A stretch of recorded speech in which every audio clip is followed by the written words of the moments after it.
Señoras, señores, a continuación, el vicedecano de la Facultad de Traducción e Interpretación y profesor titular de Análisis del Discurso de la Universidad Pompeu Fabra, Barcelona, España, doctor Daniel Casani Comas, expone sobre el lenguaje como instrumento democratizador.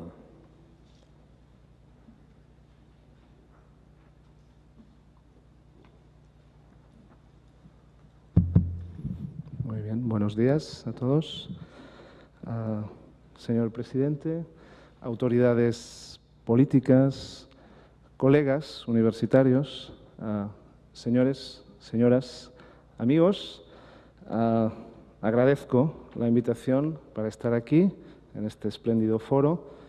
Es un honor, es un placer y mi deseo es poder corresponderles con una buena presentación que les permita conocer con cierto detalle qué es lo que se denomina lenguaje ciudadano, como dice el título, o las campañas para utilizar el lenguaje con una finalidad democratizadora de las comunidades, o lo que en España se llama el lenguaje llano, o la simplificación del lenguaje. Este es mi objetivo y me sentiré feliz si dentro de una hora, algo menos de una hora, lo he conseguido. Ustedes tienen mi dirección electrónica proyectada y también en la fotocopia de la charla que empieza ahora. Y mi página web, están invitados a utilizarlas, a escribirme, a comentarme sus sensaciones, sus preguntas. Estaré contento de poder leerlas y recibirlas. Este aparato es maravilloso, pero solo permite puntear en un lado y lo haré allí, de modo que lo lamento para las personas que vayan a verlo de este lado. Bueno, voy a hablar de los siguientes puntos. Voy a explicar primero qué es el lenguaje ciudadano. En segundo lugar, voy a explicar los fundamentos, muy brevemente.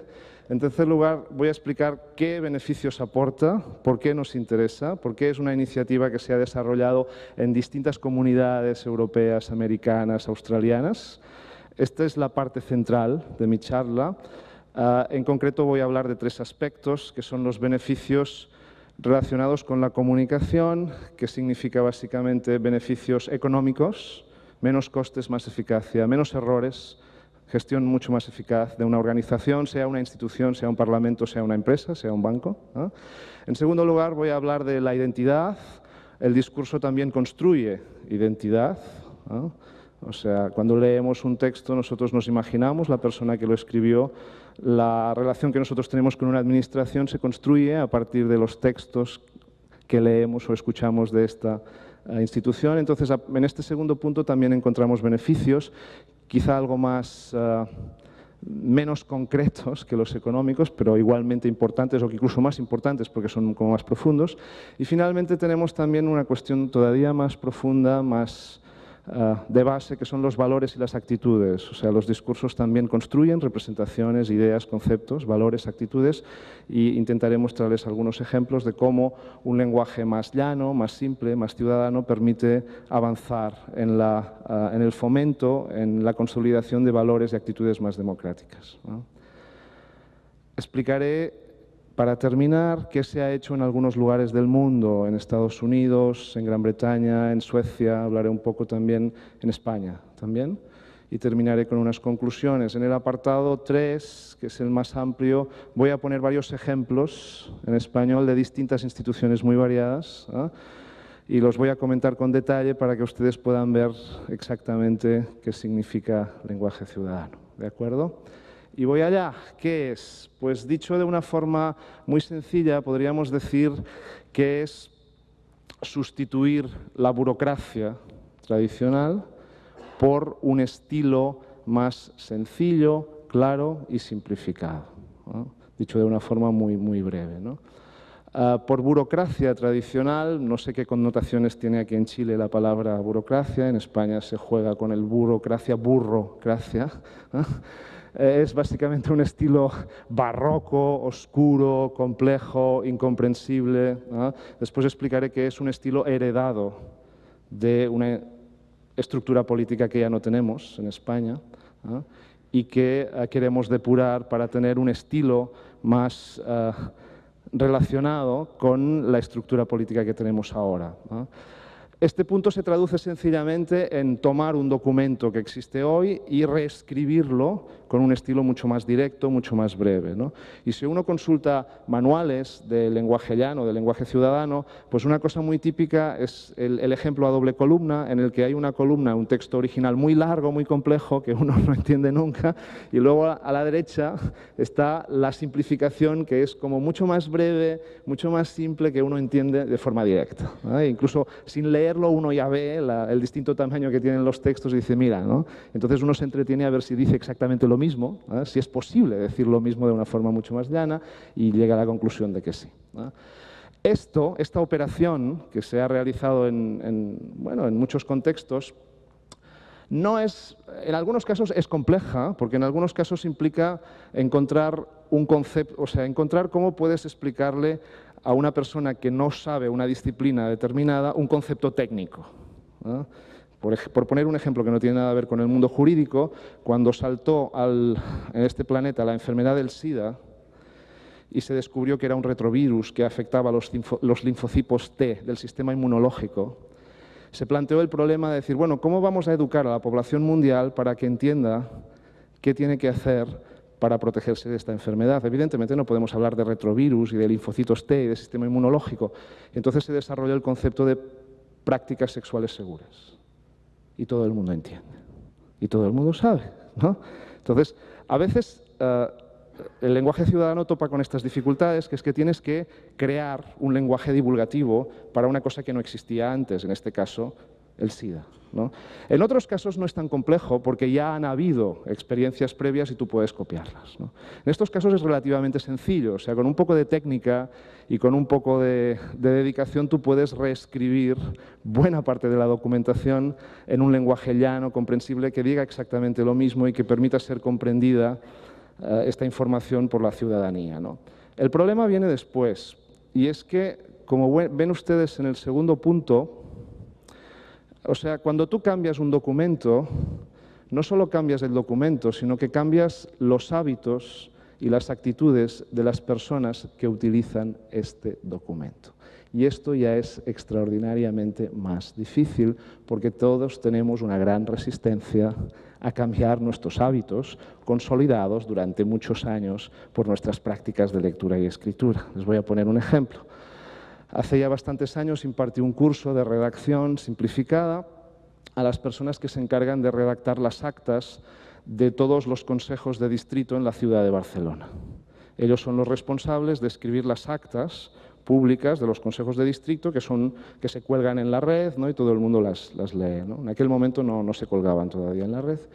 Entonces lo que yo hice fue lo más sencillo que se puede hacer en una situación de formación de este tipo, que es tomar un texto original y reescribirlo de arriba abajo de una forma simplificada para que mis estudiantes, redactores de actas, vieran antes y después, ¿no? Evidentemente, cuando por primera vez un profesional ve un texto que ha estado elaborando durante 20 años de una forma determinada, cómo se transforma de la noche a la mañana en un estilo mucho más sencillo, directo, muy alejado del que él usa habitualmente, la reacción es muy dura. Dice, no, esto no es posible, esto no dice lo mismo. Bueno, vamos a verlo, ¿dice exactamente lo mismo o no? Sí, dice lo mismo. Y cuando ya hemos acordado que dice exactamente lo mismo, dices, pues ya está, lo que hay que hacer es escribirlo todo de este modo. Hay un silencio importante, ¿no? Largo, y digo, no podemos hacerlo. Porque tendrías que hacer este curso a nuestros jefes, a nuestros lectores de las actas, a todas las personas que utilizan este documento. O sea, esto es mucho más complicado. Cambiar las mentes de las personas que utilizan este documento. Y esto requiere mucho más tiempo, ¿no? Y esto es lo que se asocia en este tipo de campañas con lo que ustedes tienen en negrita en este segundo punto, que es el ejercicio de los derechos y de los deberes de la ciudadanía, ¿no?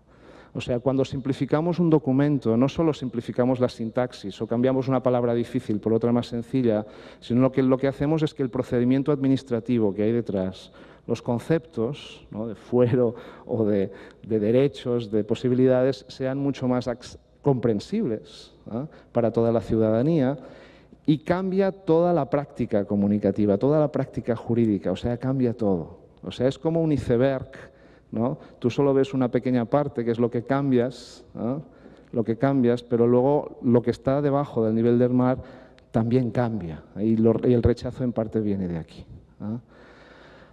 En la experiencia, en la teoría y en la práctica, lo que están demostrando estas campañas, que luego veremos que ya tienen más de 30 años, es que en principio la transparencia y la simplicidad están relacionadas con el descenso de la corrupción, con el ahorro en los costes de comunicación y en los costes económicos y en el incremento de la eficacia. Después veremos que según los países las campañas adoptan una dirección u otra. En algunos lugares están más interesados en relacionar la simplificación pues con la lucha anticorrupción, en otros lugares con el beneficio económico, en otros lugares con el ejercicio de los derechos y los deberes, etc. A partir de aquí es cuando toma sentido algo que aparentemente puede ser como puede parecer como muy simple, que es decir, no, al renovar la documentación administrativa y las leyes y al reescribirlas de una forma más sencilla, sin modificar nada del contenido, profundizamos en la democracia, ¿no?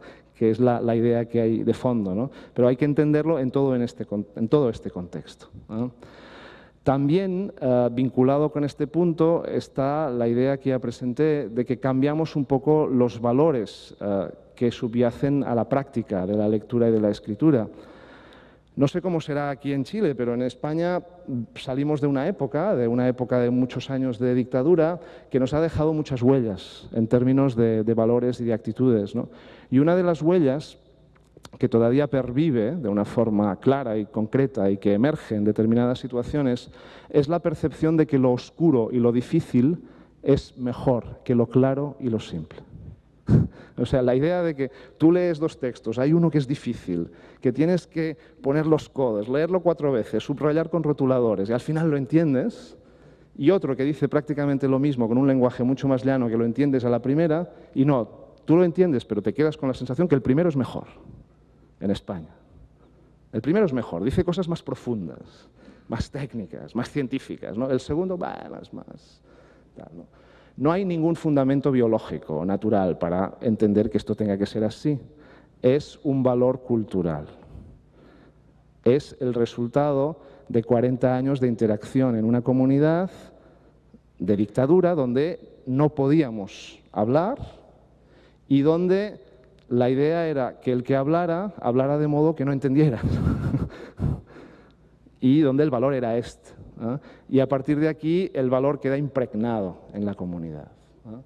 En una ocasión una maestra me contaba que su hija había querido participar en un famoso concurso de redacción escolar que organiza una famosa marca de bebidas y la niña, con muy buen criterio, dijo: voy a leer las redacciones que ganaron el año pasado para ver cómo son y yo poder escribir algo que tenga opciones de ganar. Entonces leyó la primera redacción, una chica de 12 años, de 14 años, y después dijo: mira, es perfecta, no entendí nada. O sea, fíjense qué grado de alienación tenía la niña, que ella entendía que el valor supremo de una buena redacción que gana una marca de bebidas es que no se entiende nada. O sea, el valor principal es este, ¿no? Entonces, cuando estamos hablando de lenguaje ciudadano, de simplificación del lenguaje, en la superficie estamos hablando de cambiar la burocracia por un estilo mucho más llano, pero en el fondo, como ustedes ven, si sumamos todo, estamos hablando de un cambio cultural. O sea, estamos hablando de cambiar cosas mucho más profundas, que quizá no son tan visibles, ¿eh? De cambiar la forma como nos relacionamos con la escritura y cómo nos relacionamos entre nosotros a través de la escritura, ¿no? Otras respuestas a la pregunta de qué es el lenguaje ciudadano serían las siguientes. Es una campaña que se inició sobre todo en el mundo anglosajón, hay alguna excepción que explicaré después, pero básicamente todo nace en los años 70 del siglo pasado y sobre todo en Estados Unidos, Gran Bretaña, Canadá, Australia, Nueva Zelanda y también en Suecia. Suecia es un país que empezó muy pronto también. El resto de países, Francia, Italia, la Unión Europea, algunas iniciativas mexicanas son posteriores, son bastante posteriores, ¿no? En la literatura que habla un poco de cómo empezó todo eso, se dice explícitamente que nació con la voluntad de profundizar en la construcción democrática, O sea, con la idea muy clara de algún modo de desarrollar unas comunidades más democráticas. En el ámbito hispano, yo diría que al margen de las iniciativas que escuchamos el día de hoy, de boca del presidente, pues yo conozco básicamente dos ámbitos en los que se han desarrollado cosas.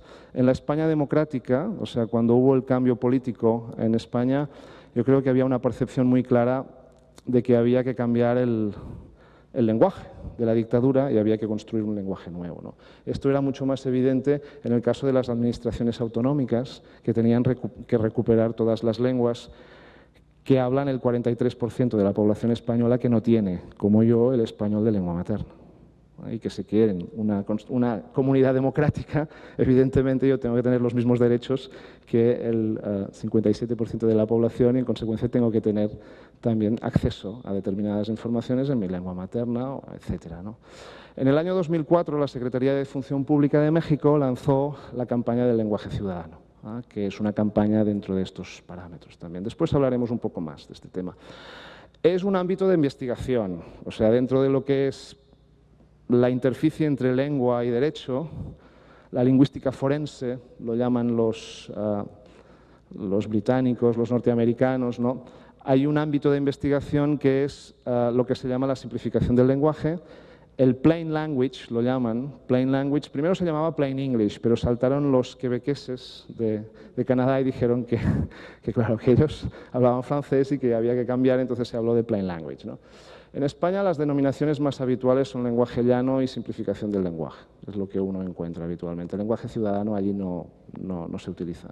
Lenguaje ciudadano fue una palabra creada específicamente por la Secretaría de Educación Pública en México para lanzar la campaña porque querían un término que fuera más transparente. Pero fue discutido también en aquel momento.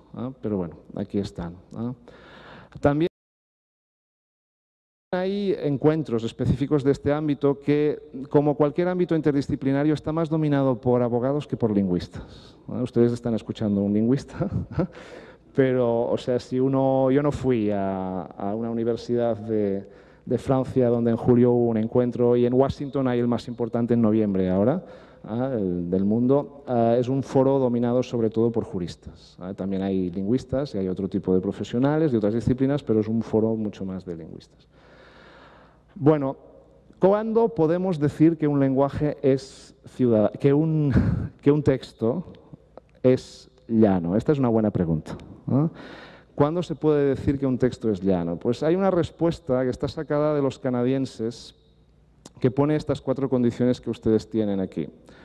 La primera es, y voy a poner un poco de detalle para comentar algunas a veces, algunos detalles que son relevantes, ¿no? Por ejemplo, dice, usa el lenguaje, léxico, sintaxis, contenido, apropiado al lector y al documento, tema y objetivo. Entonces, fíjense que dice apropiado al lector. Esto significa que no necesariamente todo tiene que ser simplificado.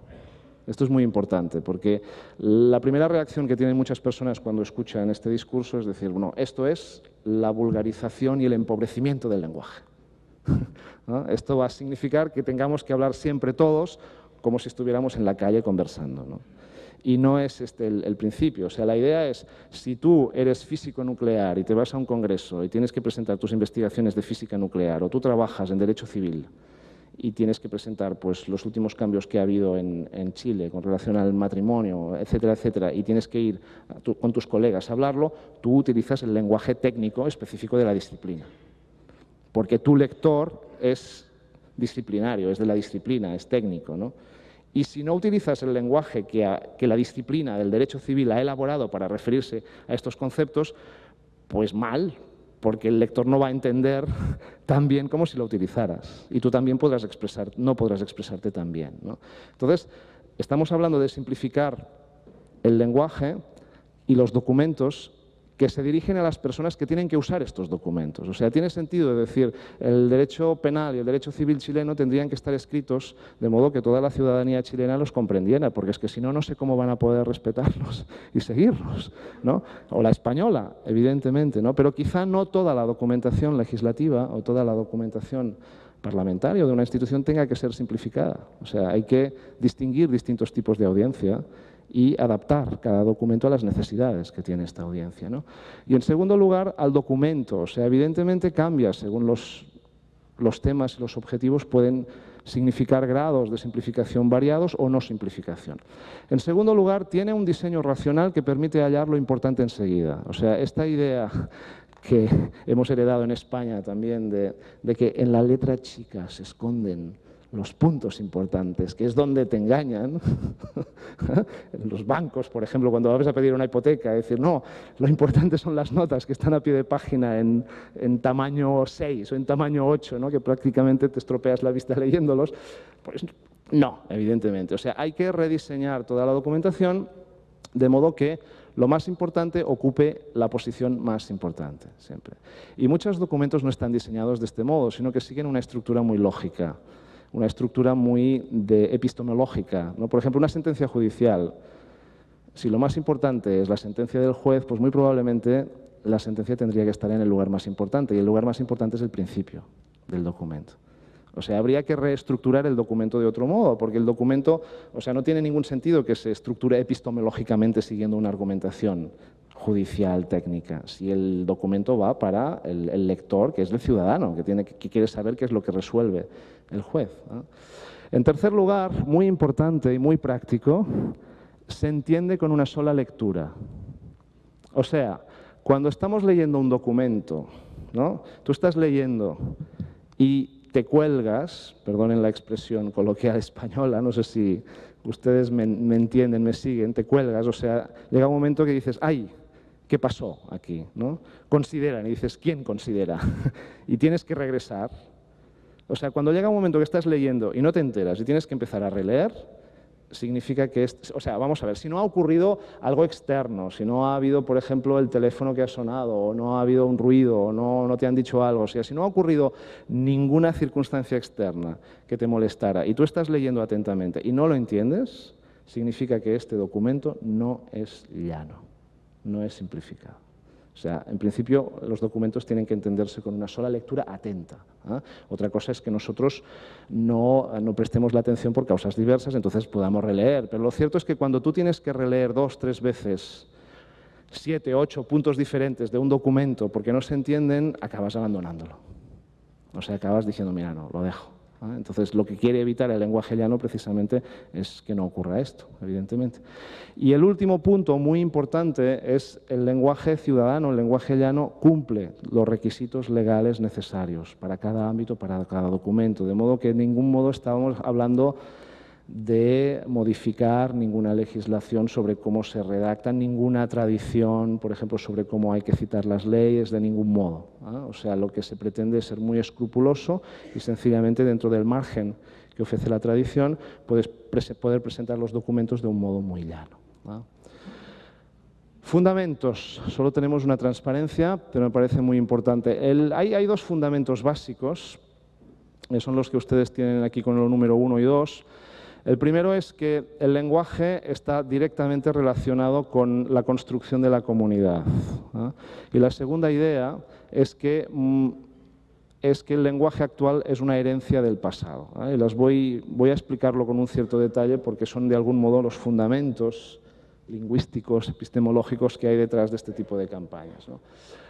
Vamos a ver, una cosa que, por ejemplo, afirman los antropólogos lingüistas, es que muy probablemente si los humanos no habláramos, viviríamos en clanes familiares, como los monos, con los que, por otra parte, como sabemos, compartimos el 97% de material genético. O sea, somos muy parecidos, ¿no? Entonces, hay distintas respuestas que intentan explicar por qué, siendo genéticamente tan parecidos, somos, evidentemente, tan diferentes. Y una de las respuestas es que nosotros hablamos y los monos no. Al hablar podemos acumular el conocimiento, lo podemos registrar, podemos organizarnos y podemos organizar estructuras tan sofisticadas como un senado, como un país, como un hospital, como una universidad, que los monos pues no pueden, ¿no? Con las hormigas, que también no pueden, o que muchos otros seres no pueden, ¿eh? Esta sería una una primera afirmación. Se dice que la primera revolución comunicativa fue la creación del lenguaje, ¿no? Entonces, a partir de aquí, el lenguaje está directamente integrado en lo que es la construcción de la comunidad, ¿no? Otra idea también relacionada con este punto es la idea que la democracia históricamente en Occidente surgió con la invención de la escritura. O sea, el derecho, cuando se escribe, deja de ser de la persona que lo dice para pasar a ser de todos los que podemos ver el derecho escrito en una piedra, ¿no? En un papel, ¿no? En cambio, cuando el derecho depende de lo que dice uno, hoy digo X, mañana digo H, ¿y quién se acuerda de lo que dije ayer? Pero si está escrito, esto permanece y es para todos, ¿no? Entonces, la democracia históricamente desarrollada en Grecia surgió muy vinculada con la escritura, ¿no? Y finalmente, la última reflexión en este punto es que lo que se considera la tercera revolución comunicativa es Internet. O sea, Internet está revolucionándolo todo, o sea, rompe las fronteras políticas, rompe las fronteras idiomáticas, tú puedes relacionarte con quien quieras, tú puedes escribirle un correo electrónico a Woody Allen o a George Bush o a quien quieras, otra cosa es que te respondan, pero antes nunca podías hacerlo. Entonces cambia totalmente y muy probablemente nuestros nietos verán los efectos que tiene sobre la comunidad Internet, o nuestros nietos o nuestros descendientes, ¿no? Pero esta también es la razón por la que el lenguaje ciudadano y el lenguaje llano siempre está muy vinculado con lenguaje electrónico, con democracia electrónica, con el desarrollo de las comunicaciones electrónicas. Hay estudios que demuestran que el lenguaje de Internet es un lenguaje también democratizador, en el sentido de que, por ejemplo, si tienes que escribir un correo electrónico, tiendes a utilizar un lenguaje más coloquial, más directo, que si escribieras una carta, por ejemplo, dirigiéndote a la misma persona sobre el mismo tema, sobre el mismo contenido. Y parece que es una elección voluntaria de las personas, o sea, que preferimos comunicarnos de una forma mucho más directa, abierta, menos protocolaria, menos formal en Internet, ¿no? El segundo fundamento es el fundamento de que el lenguaje no es algo, vamos a ver, natural en el sentido de como una montaña o como un golfo o como una península, sino que es la herencia que hemos heredado de nuestros antepasados, ¿no? Entonces, el lenguaje que tenemos es el lenguaje que utilizaron nuestros papás, nuestros abuelos, en las interacciones, en las comunicaciones que tuvieron entre ellos con su comunidad, ¿no? Entonces, con el lenguaje heredamos los valores que había en aquella comunidad, ¿no? El ejemplo más tópico es el ejemplo del lenguaje sexista, racista, ¿no? Un hombre público es muy diferente de una mujer pública en España, y aquí supongo que será igual, ¿no? Un hombre público es un actor, es un político, una mujer pública pues es otra cosa, ¿no? Mucho más sutil, y ustedes me dirán si también funciona así, es el siguiente ejemplo. Dos personas en su casa, una pareja, hablan y uno dice, ¿sabes? Arreglé el armario. En España, si lo dice el hombre, se entiende que había un problema en la puerta del armario y lo arregló, ¿no?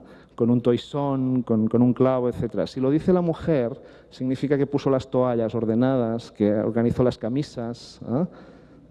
Funciona también aquí porque ustedes se ríen, ¿no? O sea, fíjense hasta qué punto nuestro lenguaje, el lenguaje que hemos heredado, es sexista, que palabras tan neutras como armario, como arreglar, le damos las personas. El lenguaje es ingenuo, es neutro, ¿eh? O sea, somos las personas las que conseguimos que tengan este significado. O sea, es la herencia que hemos recibido, ¿no? Entonces, bueno, esto que es muy evidente en el caso del sexismo o del racismo, podríamos encontrar infinidad de ejemplos, es también un hecho en el caso de las relaciones entre la ciudadanía, ¿no? Y después veremos algunos ejemplos. Entonces, a partir de aquí lo que se dice es que lo que tenemos que hacer es modificar el lenguaje que tenemos ahora, o sea, intervenir directamente en el lenguaje para tener un instrumento de comunicación que sea como mucho más representativo del tipo de relaciones que tenemos ahora y que no sean representativas de las relaciones que tuvimos hace muchos años, ¿no? Bueno, vamos a ver directamente los beneficios que aporta las campañas de lenguaje ciudadano y también los ejemplos. Entonces, expliqué que había tres tipos de beneficios que estaban vinculados con, por un lado, la comunicación, o sea, un texto, una comunicación transfiere información de uno a otro y esta información sirve para hacer cosas y estas cosas están relacionadas con beneficios económicos, con eficacia organizativa. Entonces aquí tenemos un primer grupo de beneficios. El segundo grupo está relacionado con la identidad, dije. O sea, un discurso construye una identidad de la persona que está hablando, ¿no? Ustedes, si no me conocían antes, pues están haciéndose una idea de quién soy a partir de la forma como estoy hablando, de la forma de los ejemplos que estoy poniendo, ¿no? Entonces, a partir de aquí, la imagen que ustedes están construyendo de mí puede ser con más confianza, con menos confianza, con más agrado, con menos agrado, y esto incide sobre lo que ustedes piensan del contenido que yo estoy diciendo, ¿no? Si es una persona, bueno, no pasa nada, pero si es una administración, es muy importante, ¿no? El tipo de identidades que se construyen. Y finalmente tenemos el tema de los valores, de las actitudes. Vamos a ver algunos ejemplos de comunicación. Pasamos directamente a los ejemplos. Por ejemplo, un ejemplo económico. Voy a poner ejemplos de ámbitos muy diferentes para transmitir la idea que la simplificación del lenguaje no es una cuestión estrictamente jurídica o de derecho, sino que es un problema mucho más general de construcción de una democracia informada. O sea, de poder compaginar dos derechos que son el derecho a la información. En una democracia toda la información tiene que ser accesible a todo el mundo, y el desarrollo científico, el desarrollo de la justicia, que significa crear conceptos muy técnicos para que la justicia pueda ser más precisa. Y puesto que son muy técnicos, son incomprensibles por toda la ciudadanía. Entonces el problema es cómo podemos tener una comunidad que comparta las dos cosas, que sea al mismo tiempo democrática y desarrollada, ¿no? O sea que es un problema general, no solo del ámbito del derecho, ¿no? Entonces, bueno, en un ejemplo real, un poco viejo ya, del año 96-97, de la Caja de Pensiones y Ahorros de Barcelona, una de las más importantes de España y de Europa, ¿no? Las más grandes.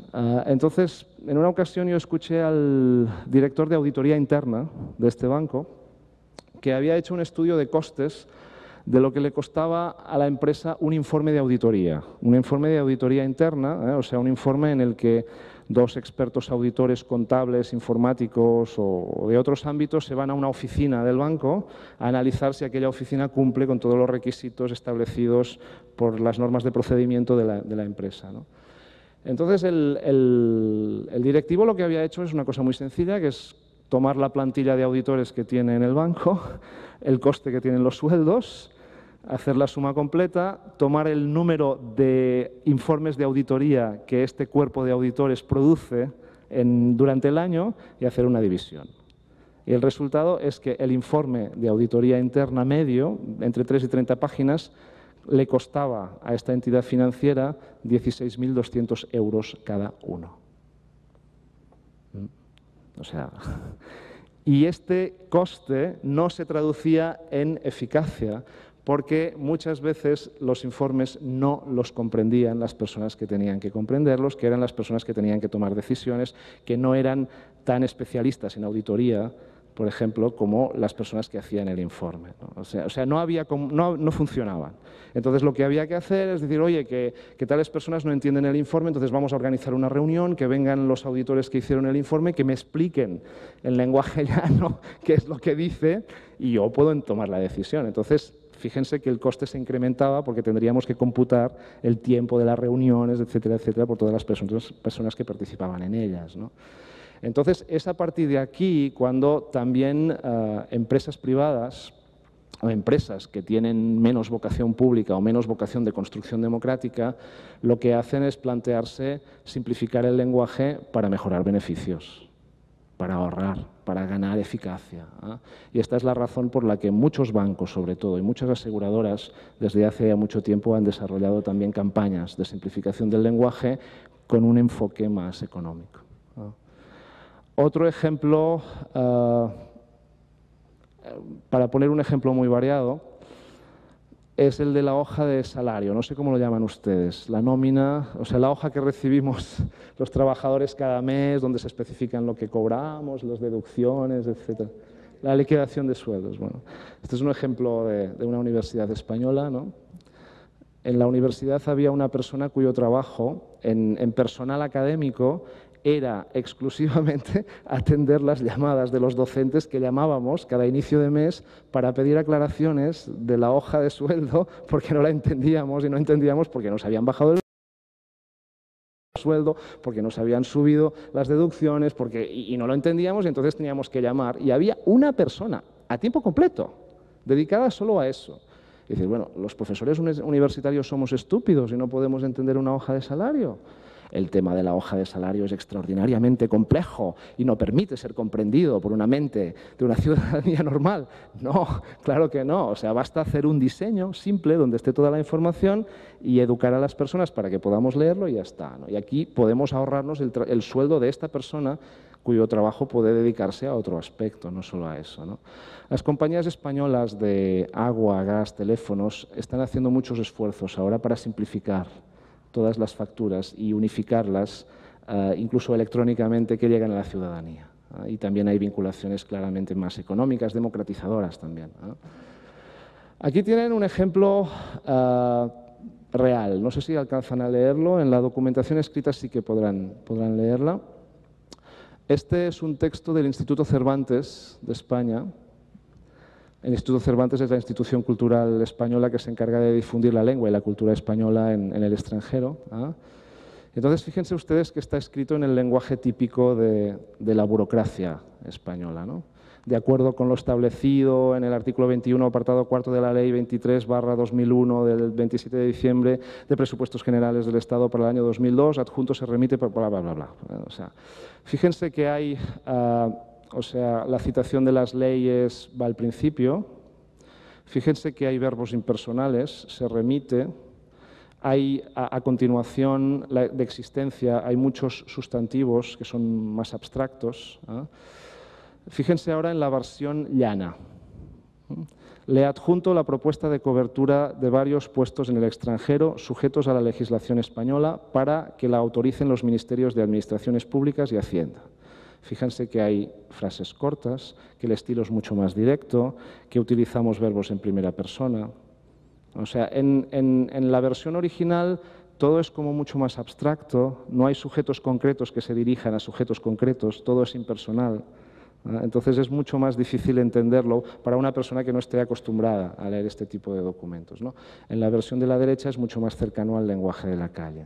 Fíjense que hay, como les marcaba, verbos personales, realizamos, remitimos, adjunto, que se autoricen. Se han cambiado los nombres por los verbos, porque los verbos son mucho más concretos. O sea, en latín usábamos todos muchos más sustantivos, pero al pasar a las lenguas romances se transformaron y fíjense que nosotros hablamos corrientemente con muchos verbos. O sea, es el lenguaje jurídico o es el lenguaje de la ciencia que para parecer más objetivo prefiere los sustantivos, ¿no? Y se aleja del lenguaje corriente. Entonces, esta es otra estrategia para cambiar el lenguaje. Bueno, vamos a ver. Aquí tienen otro ejemplo más de detalle de un informe de auditoría. Síganme ustedes con los colorines. Entonces, fíjense, en primer lugar, que hay, hay fragmentos que no tienen verbo principal o que son extraordinariamente largos, como los que he marcado en amarillo. Fíjense que se utilizan muchos gerundios, observándose, continuando, siendo, figurando. Me imagino que ustedes también aquí en Chile también lo manejan, ¿no? Este tipo de lenguaje. ¿Se han preguntado ustedes alguna vez de dónde viene?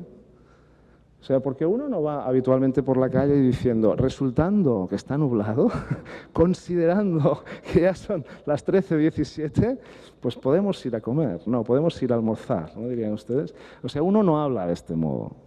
Entonces, ¿por qué cuando escribimos tendemos a utilizar formas verbales de este tipo? ¿Saben cuál es la respuesta? La respuesta es que durante un siglo, como mínimo la respuesta española, ¿eh? Después podemos discutir si ustedes la heredaron de nosotros o hay otras razones, ¿eh? Pero la respuesta en España es que en el siglo XIX, después verán ustedes las leyes en concreto, hubo dos leyes que exigían a los jueces redactar las sentencias judiciales utilizando explícitamente el gerundio resultando para introducir cada uno de los hechos y el gerundio considerando para introducir cada uno de los fundamentos de derecho. Y una sentencia judicial, aunque tuviera 40 páginas, tenía que tener la estructura de una oración, en la que el verbo principal era la sentencia y los hechos y los fundamentos de derecho eran subordinadas que empezaban siempre con un gerundio, resultando o considerando. Y esto se hacía así, muy probablemente, porque se pensaba que el latín es la lengua más perfecta. que tenemos. Entonces, lo que hay que hacer es que la sentencia judicial tenga esta estructura también, ¿no? En aquella época las sentencias en España eran prestigiosas y rápidamente todo el estilo administrativo copió estos usos, ¿no? Y a partir de aquí podemos encontrar en este informe de auditoría interna de la Caixa estas formas que no tienen nada que ver con la forma de hablar que tenemos en España, ¿no? Esta es la razón. Este es otro ejemplo de herencia cultural. Poco antes de venir aquí, recibí una carta que yo me partía de risa, con mucho cariño, pero una carta de un profesor español que me pedía auxilio por un tema. Era una sentencia judicial de 3 páginas, ¿eh? O sea, escrita, resultando que usted es el señor especialista en este tema, considerando que yo he ganado este congreso, este concurso y que tengo que hacer esto, dado que tal, le pido que me entregue esta documentación. Y yo decía, fíjate, era un profesor de secundaria, de un instituto, de inglés, o sea, bilingüe, de un centro bilingüe, y escribía exactamente calcando el modo de una sentencia judicial, ¿no? O sea, no hay ninguna razón para hacerlo así. Es herencia de algo que ya no existe entre nosotros y lo que tenemos que hacer es cambiarlo totalmente, ¿no? También hay palabras gratuitas, fíjense, todo el mundo sabe que 11/3/2005 es un día, ¿no? Que un análisis se realiza, que los movimientos son pertenecientes a un depósito, o sea, todo eso podemos sacarlo, podemos eliminarlo, ¿no? Entonces, si vamos rápido, el resultado es este. O sea, fíjense que es mucho más directo, mucho más claro, ¿no?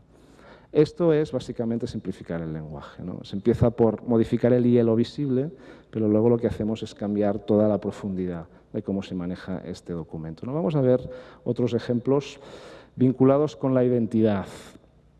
Aquí tienen ustedes las leyes que mencioné antes, que son la ley de enjuiciamiento criminal, que estuvo vigente del 1885 hasta el 1981, creo, en España, y la ley de enjuiciamiento civil. O sea, estas 2 leyes, que durante un siglo estuvieron vigentes en España, exigían que los jueces redactaran las sentencias del modo que expliqué antes, ¿no?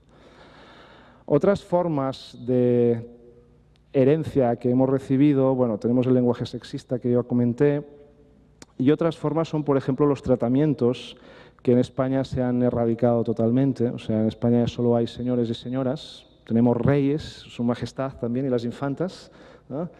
Pero ya prácticamente ya no queda, quizá en la Iglesia y en el ámbito militar perviven todavía algunos tratamientos, ¿no? Pero en el resto del contexto, de los contextos sociales, ya prácticamente solo se utiliza señor y señora.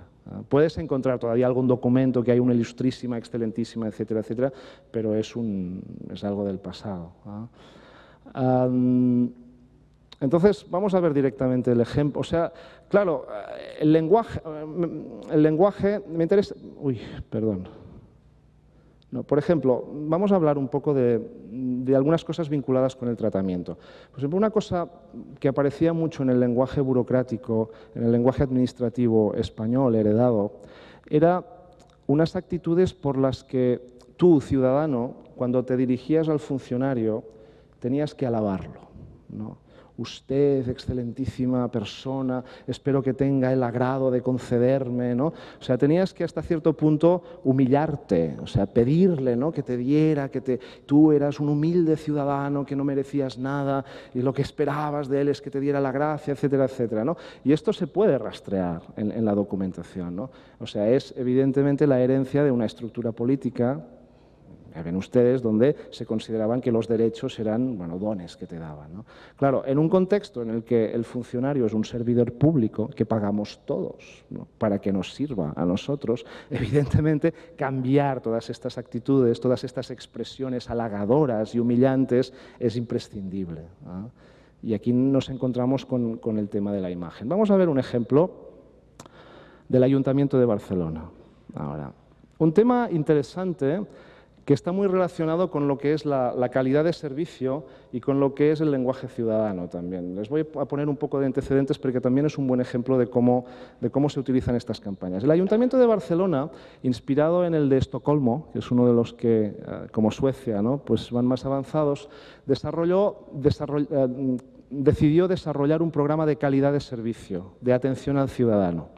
Entonces, en este programa, aparte de, por ejemplo, reescribir todas las actas de distrito, que ya les comenté, de una forma mucho más clara, había pues la posibilidad que todos los ciudadanos pudiéramos hacer reclamos. Creo que ustedes lo dicen así, ¿no? Presentar quejas, hacer reclamos de servicios, de cosas, etcétera, ¿no?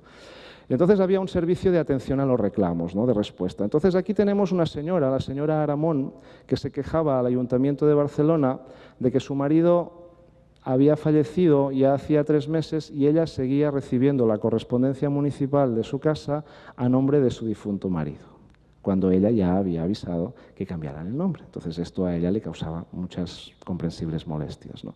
La respuesta que le ofrecieron original en el Ayuntamiento de Barcelona es la que ustedes tienen aquí. Nos dirigimos a usted con relación a la solicitud formulada mediante instancia presentada el día 8 de enero de 1997 referente a la recepción de la información municipal. O sea, es un estilo burocrático, es frío, es un tema tan delicado, ¿no?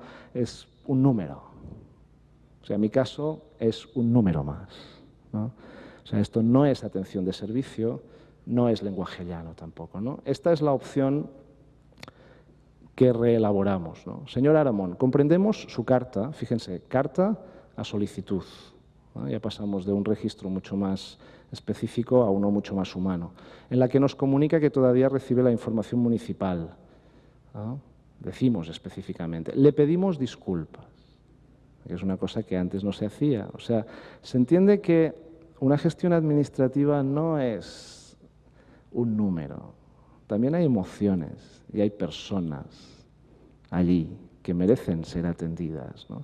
Entonces tenemos que ponerle un poco de cariño, ¿no? O sea, no es solo una cuestión de dar la información, ¿no? También de atención, ¿no? Y a partir de aquí le pedimos disculpas, así como, etcétera, etcétera, etcétera, ¿no? El problema era más complicado, si me permiten el detalle, gracioso o lamentable o trágico, porque el padrón municipal de la ciudad de Barcelona se cambia una vez al año, porque es muy costoso actualizarlo. Y si se puede decir de este modo un poco burdo, el señor tuvo la mala suerte de morirse justo después que se hubiera actualizado.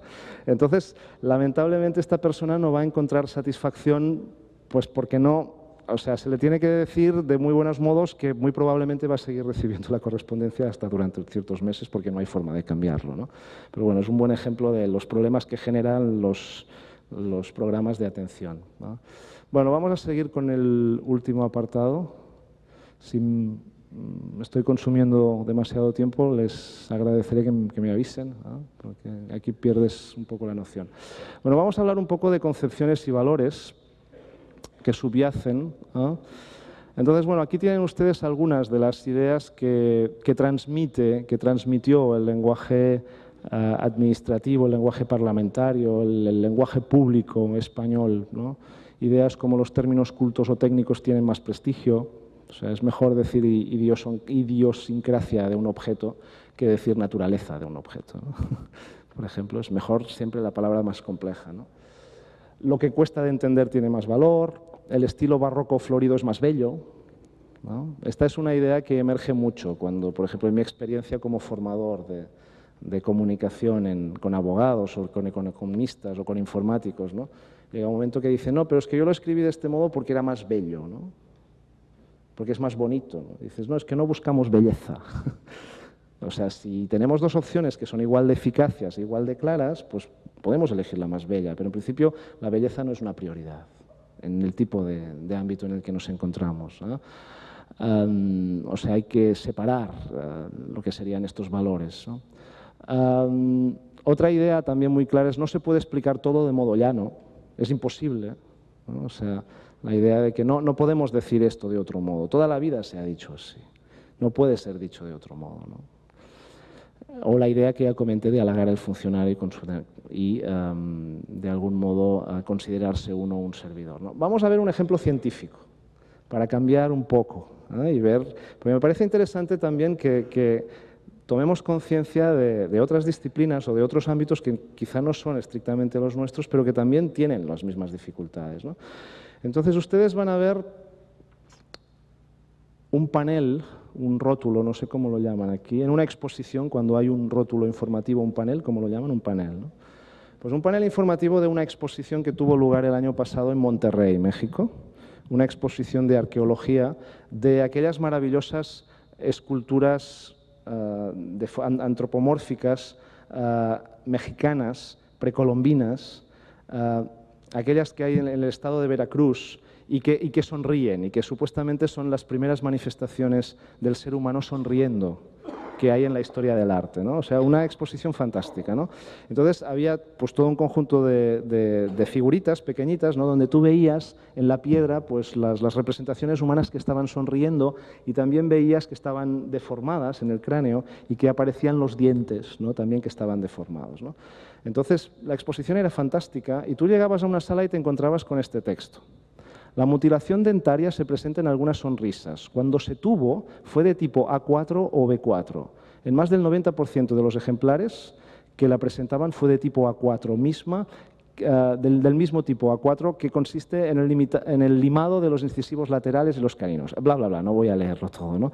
O sea, ¿qué efectos tiene este texto? O sea, nosotros estamos viendo la exposición, estamos disfrutando, no somos arqueólogos, ¿no? Estamos disfrutando de la belleza de estas esculturas y nos encontramos con este panel, ¿no? Fíjense que está redactado con unas frases larguísimas. Hay dos frases solo, ¿no? Utiliza un lenguaje absolutamente técnico-científico. O sea, que es el lenguaje apropiado para que un arqueólogo especialista en este tipo de esculturas se comunique con otro arqueólogo. Pero evidentemente nadie sabe, si no es arqueólogo, que es tipo A4, tipo B4. O sea, esto se puede prescindir totalmente. O sea, no tenemos ninguna necesidad. Se utilizan formas de hablar el 90%. O sea, puede ser una forma de denominar el conocimiento más popular que A4, B4, pero sigue siendo un recurso científico. Nos aleja de la ciudadanía. Es mucho más fácil decir la mayoría. La gran mayoría, ¿eh? Porque el nivel de precisión que quiere este rótulo no requiere un porcentaje tan detallado, ¿no? Entonces, a partir de aquí, los incisivos laterales y los caninos, o sea, tú no tienes que saber exactamente, o sea, cuál es toda la estructura dentaria humana, ¿no? O sea, esto es innecesario. Aparte de que muy probablemente no vamos a terminar de leer este texto, lo abandonaremos a la primera frase y que nos vamos a quedar sin entender nada, este rótulo nos transmite socarronamente la idea de que la ciencia es incomprensible.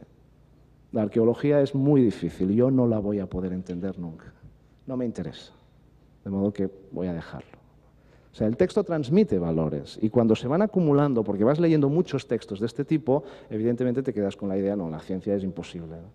Entender lo que son las células madre, que yo tenga que ir a votar, como en Suiza, que los suizos tuvieron que ir a votar, bueno, ustedes saben, tuvieron que ir a votar si querían que su dinero se invirtiera en la investigación en células madre o no. Bueno, yo, ¿qué voy a decir? ¿Sí o no? ¿Qué es una célula madre? ¿No? O sea, pronto vamos a llegar también a una situación en la que en democracia vamos a tener que decidir, y es muy legítimo, cómo tiene que utilizarse nuestro dinero en investigación. Quiero que se dedique a ir a Marte o a curar el cáncer. Y es lícito, ¿eh? Y esto está empezando ya cada vez más, porque es lógico que lo discutamos también. Y a partir de aquí, bueno, me parece el ejemplo interesante para mostrar cómo no es solo un problema de derecho, ¿eh? Aquí estamos tratando este tema, pero también nos encontramos con el mismo problema en la ciencia, en divulgación de la ciencia.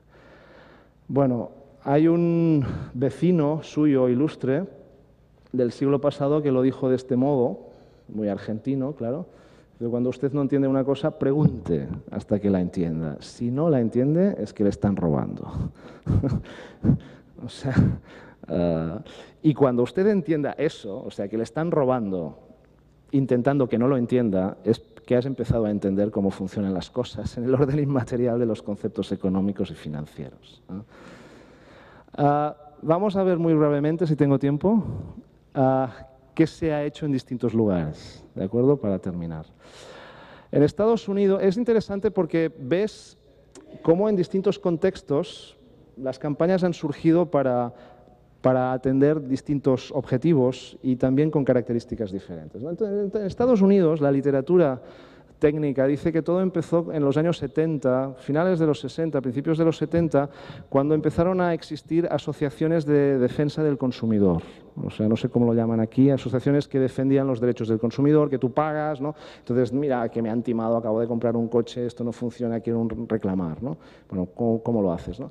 Entonces, estas asociaciones se dieron cuenta de que la normativa que había, por ejemplo, en la construcción y venta de automóviles era tan absolutamente abstrusa e incomprensible que no podían defender a sus asociados.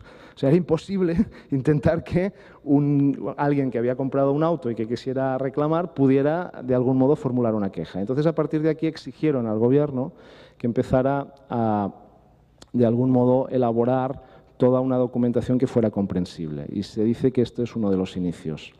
Claro, esto también pasó en Estados Unidos, que es un país formado a partir de la inmigración de gentes de todas partes del planeta y que siempre se han caracterizado por intentar construir una comunicación que la entendiera todo el mundo. Todo lo contrario de lo que ocurre en Europa, donde la inmigración es muy reciente, nunca se ha visto hasta ahora como algo problemático o algo que mereciera recursos para trabajar y para elaborar. Entonces, a partir de aquí, en Europa siempre los discursos han sido mucho más difíciles, complejos. Lo mismo se puede decir de las películas. Comparen ustedes una película americana, norteamericana y una película europea.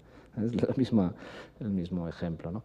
En el 75 se suele citar también como ejemplo porque el Citibank de Nueva York decidió algo que en aquel momento fue muy contundente, que es reescribir todos sus formularios de préstamos y de hipotecas y de todos los formularios.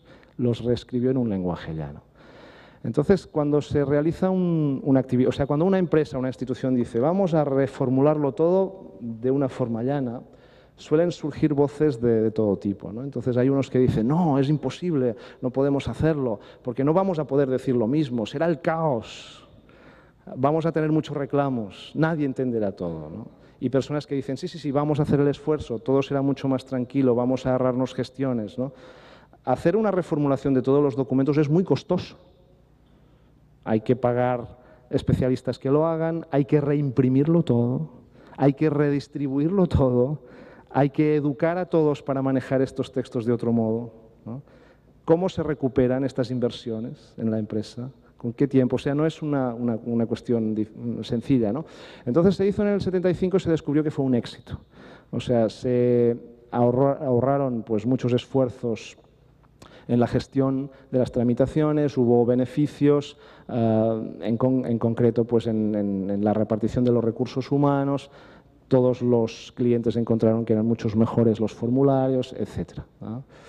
El gobierno Carter en el año 78 promulgó una ley que decía explícitamente que todas las regulaciones más importantes fueran redactadas en un inglés llano y comprensible para todos. O sea, esto es norma, es una ley que existe todavía en Estados Unidos.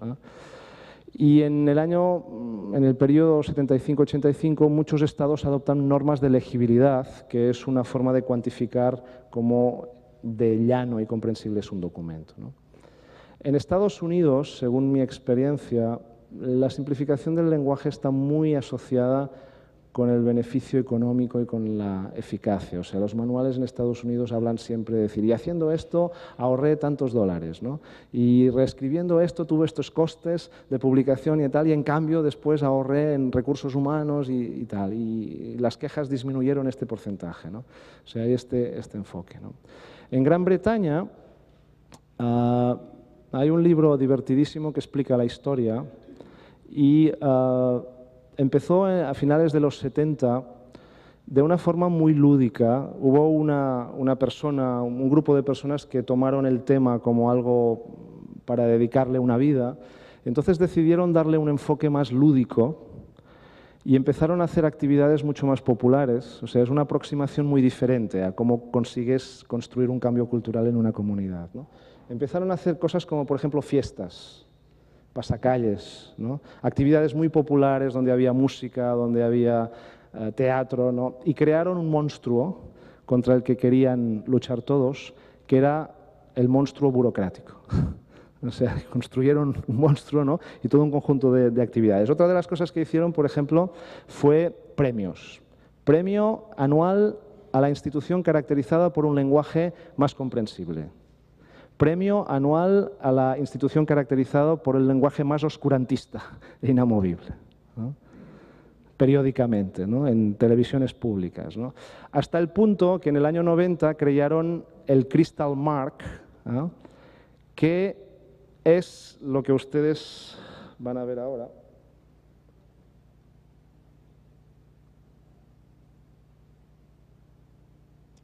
Esto que tienen aquí. Esta es la página web del Plain Language Commission en Gran Bretaña, y lo que ustedes ven aquí es el sello de lenguaje llano que tienen los documentos en Gran Bretaña que han superado un proceso de evaluación de esta comisión. O sea, les cuento, ustedes se van al súper a comprar leche y se fijan, porque son ustedes muy ecológicos y ustedes son como muy concienciados, entonces se fijan y ustedes buscan que la leche sea, el envase de la leche sea biodegradable, entonces buscan o que sea ecológico, ¿no? O ustedes pues trabajan en un bufete de abogados, entonces ustedes tienen su papel, ¿no? Entonces ustedes quieren papel reciclado, y entonces en el papel reciclado, en el ángulo inferior derecho, hay como un icono pequeñito que marca que el papel es reciclado. Bueno, si ustedes se van a Gran Bretaña y tienen relaciones con distintas empresas, se encontrarán que hay unas que al final del documento hay este icono que tiene nada, que tiene milímetros al final, y este icono les indica a ustedes que el documento que ustedes están manejando ha superado los estándares de calidad de esta institución. Ustedes tienen en esta página, que la pueden googlear, si buscan en Google Plain Language Commission, llegan sin ningún problema, y ustedes tienen aquí a la derecha, si lo ven, aquí tienen, bueno, lo que es los pasos que hay que seguir para acreditarse, o sea, para conseguir los costes que tienen, porque la empresa paga, claro. La empresa paga para tener este servicio, y el proceso de evaluación, etcétera, etcétera. Entonces,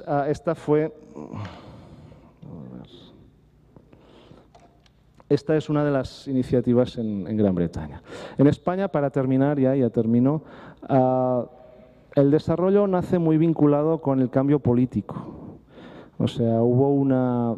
Claro, piensen ustedes que, o sea, de una administración absolutamente centralista pasamos a una estructura estatal en la que había comunidades autónomas, parlamentos autonómicos, lenguas que hasta entonces y durante mucho tiempo no se habían utilizado nunca para la gestión administrativa o para la gestión parlamentaria, la legislación, pasaron a ser utilizadas. Entonces, a partir de aquí, el enfoque español es un enfoque muy vinculado con el ejercicio de la construcción democrática, ¿no?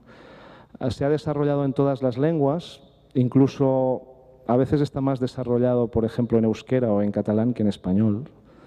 Hay mucho más en catalán, en euskera o en gallego que en español en España, curiosamente. Ahora el gobierno de Euskadi acaba de lanzar un espléndido manual de estilo bilingüe en euskera y en español, que es de los más actuales que hay, en la línea del que creo que están a punto de sacar aquí, ¿no?, en el Senado, un manual de estilo sobre cómo redactar los documentos, ¿no?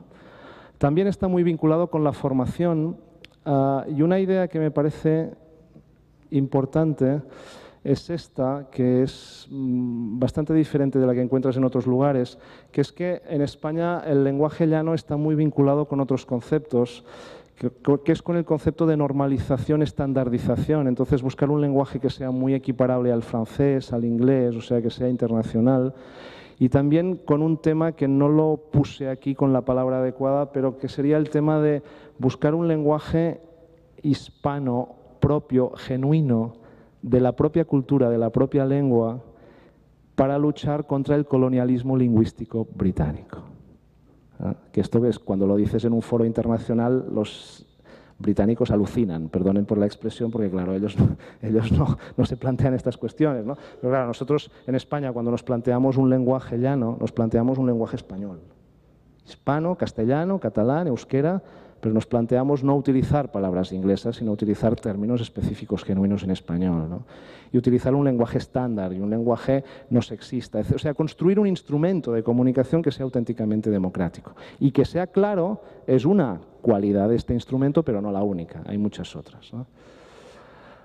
En México, la campaña del lenguaje ciudadano es una campaña muy centrada en el aparato administrativo, sobre todo del gobierno, y es una campaña muy vinculada con la lucha contra la corrupción. O sea, yo es el lugar donde lo he visto más claro. O sea, sí que en la bibliografía sobre estos temas ves que se especifica en un momento determinado, etcétera, etcétera, pero el lugar donde se formula como objetivo principal Yo lo he visto es en México, ¿no? Hay una web espléndida que no la voy a mostrar porque ya estoy muy pasado de tiempo, pero si ustedes lo googlean, lenguaje ciudadano, llegan directo. Y allí hay en PDF una versión espléndida que se pueden bajar de 60 páginas. Allí ellos hicieron un trabajo muy espectacular de hacer un estudio de todos los procedimientos administrativos que se realizaban en la Secretaría de la Función Pública de México. Piensen ustedes lo que puede ser esto con un país de 120 millones de habitantes, ¿no? Y simplificaron todo y sistematizaron en unos pocos documentos, ¿no? Es un trabajo, yo creo que está muy bien. La web es muy activa y bueno, y ahora están trabajando en todo lo que es la formación de servidores. Para terminar, ahora sí. El lenguaje llano, en principio, es un instrumento para mejorar la eficacia comunicativa, construye identidades más confiables, positivas y coherentes tanto de las instituciones o las empresas como de los individuos, ¿no? Y transmite valores y concepciones más democráticas. Entonces, por estos tres motivos, es utilizado por muchos gobiernos de Occidente, y en Australia y en Nueva Zelanda también hay desarrollos muy importantes, como una herramienta para profundizar en la construcción democrática. Y se formula de este modo, ¿no? Una herramienta para avanzar en la construcción democrática. Opera sobre el texto escrito, pero tiene un alcance mucho más profundo. O sea, no estamos hablando de cambiar palabras, estamos hablando de cambiar todo, ¿no? Es un cambio cultural y es independiente de la ideología y del gobierno. O sea, es una iniciativa indefinida. O sea, que nadie piense que es una iniciativa de unos pocos años y ya está. En eso el gobierno sueco lo explica muy bien, porque empezaron en los años 70 y ya han reformulado varias veces lo que habían reformulado, porque se encuentran que ya no es excesivamente simplificado. O sea, es muy probablemente una iniciativa